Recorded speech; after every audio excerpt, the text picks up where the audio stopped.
आता काही चर्चा झाली का? कारण काल जरी एनसी दाखल झाली असली तरी तो फोन कुठून आला होता?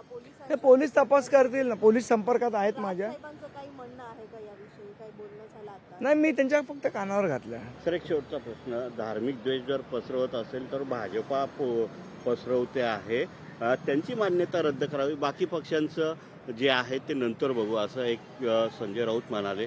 एक प्रकारे त्यांनी तुमच्या पक्षाला समर्थन केलेलं पाहायला मिळतं. नाही, ठीक आहे, तो त्यांनी एक विचार मांडला. सर, आज राष्ट्रीयकृत आणि खाजगी बँकेची जे काही इंडियन बँक असोसिएशनचे CEO आहेत त्यांची भेट घेणार आहेत नांदगावकर साहेब. काय नेमकी यावेळी मागणी करणार आहेत? नाही, मुळातच आमचा जो विषय आहे की मराठी भाषेचा सन्मान राखला गेला पाहिजे, मराठी भाषेचा वापर हा या सगळ्या बँकांमध्ये झाला पाहिजे, त्याच विषयासाठी आम्ही भेट घेणार आहोत. सर, एक शेवटचा प्रश्न. आपण जे मराठी भाषेविषयी सुरुवात केलेली आहे ते पाहून आता शिवसेना उद्धव ठाकरे गटाकडनं सुद्धा मराठी भाषा शिकण्यासाठी गांधीगिरीचा प्रयोग केला जात आहेत. मराठी क्लास घेणार आहेत, ऑनलाईन घेणार आहेत, त्याचबरोबर त्यांना प्रत्यक्ष शिकवण्याचं आहे. भाजपनं सुद्धा ते सुरू केलेलं आहे. चांगलं आहे ना, आमच्या पावलावर पाऊल टाकतात, आम्हाला लोक फॉलो करतायत.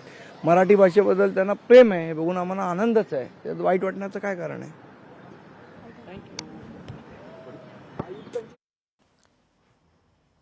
धमकी प्रकरणी राज ठाकरेंना माहिती दिली असं संदीप देशपांडे म्हणतात. अज्ञाताच्या नावे आता गुन्हा देखील दाखल करण्यात तक्रार दाखल करण्यात आलेली आहे दादर पोलीस स्थानकामध्ये संदीप देशपांडे यांच्याकडून.